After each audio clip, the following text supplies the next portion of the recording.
Water. We all need it to survive.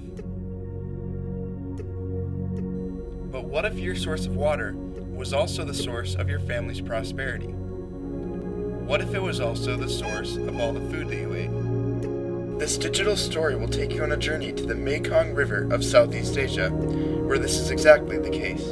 For thousands of years, families have lived alongside the Mekong, drawing off it as their source of life. And with a name that literally means Mother River, the Mekong has always been able to provide. Until now. A source of life strangled, the Mekong River. Water is very important to the cultures of the countries surrounding the Mekong. Originating in Thailand, the Sunggan Festival is a gigantic water fight that spans entire countries. Sunggan coincides with the New Year and is held in the hopes of a bountiful rainy season. To put it simply, imagine the 4th of July in America, except instead of firecrackers, everyone has super soakers. Tell me about what you and your friends did for the Sunggan Festival. So, me and my friends ordered the pickup truck, and in my house we prepared 2 water barrels full of water, and we drove to downtown. So when we saw somebody with water gun, water pistols, or other cars with water bottles, we tried to show like To get them to something? Water fight? Water fight, yeah. That's awesome. Yeah, it is very fun experience. We only have rain only on rainy seasons, like only 3 months, and after that it's only completely dry. But it is very important so like take care of water, conserving, and to have plenty of water like in rainy season. Year round. Year round. What do you think this festival says about Thai culture? So they think that water is very important for them because they dedicate entire festival for water. Great. However, even with such a strong cultural emphasis on the importance of water, the Mekong River is struggling.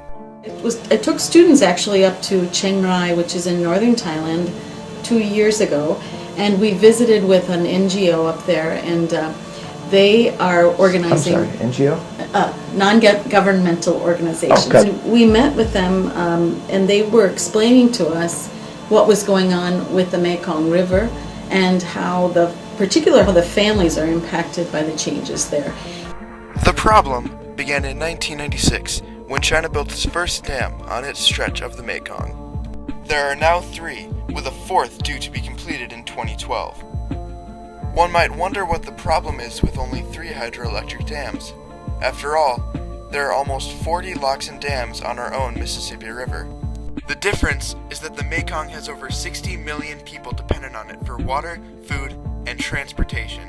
The normal cycle for someone living along the Mekong is to fish during the rainy seasons and farm during the dry seasons when the waters recede. The problem with the hydroelectric dams is that they hold back and release water on China's schedule. For the people farming alongside the river, this means that their crops could be here today and gone tomorrow. I remember one of the stories that they were telling us is that this whole idea of releasing the water and flooding, and then they're ruining everything. But they were laughing about it because when they had protested that and talked to the Thai government about how they could communicate to China that they needed to alert the farmers at least to know when this is going to happen. And they said, well, we send email messages.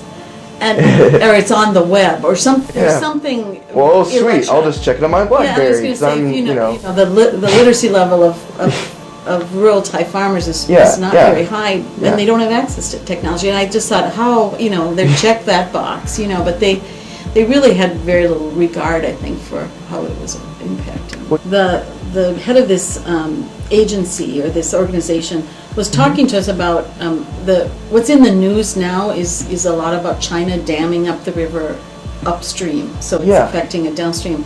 But what he was also talking about is that right in that area, they're actually dredging out parts of the river because they see it as the quickest navigation route to the sea from inland China. And this this is what's happening is that they're ruining all the habitat for these fish, and some of them, if you've seen any of the pictures, are huge. They were huge. What does China expect the residents of the Mekong to do if their progress makes it so they can no longer farm or fish? You know that China's the elephant in the room, so how much do you protest when they're such a big trading partner? And the other thing that I saw happening there is that they're building this bridge across the Mekong from Thailand to Laos, and China has just invested huge amounts of money in building a big casino over in Laos, right on the opposite side of Chiang Khong.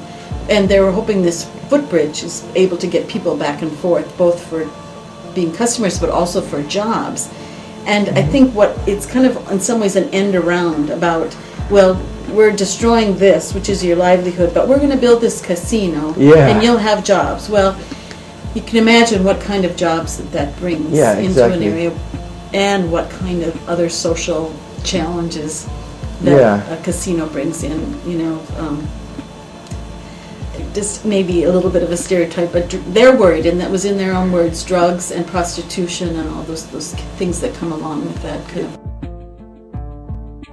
One of the largest problems is that China chooses not to consult with its neighbors or the rest of the world before undertaking these projects. When the World Commission on Dams hearing took place in February 2000, China's plans to build its most recent dam were not even mentioned. And the underlying problem is that the people who suffer because of these dams have very little political voice. But they're fairly fatalistic. They're very accepting of what comes their way, and it's the Buddhist philosophy is that you don't get upset. You just kind of go with the flow. So it's not in their nature necessarily to rise up and get upset. But I think that through this educational process and awareness, and actually telling them that they do have some right to speak up for themselves. And once it gets to the point where it is ruining their way of life, then I think that they are motivated to say, no, this is not something that we'll stand up for. In America, we have such power to travel and transmit information easily and instantly. This is a privilege not readily available to the people living on the Mekong. A big part of this battle is helping the people realize that they're not alone in suffering because of China's development of the Mekong River. The non-governmental organization that Catherine Solheim was involved with, Love Chiang Khong, works to empower the people by giving them a voice.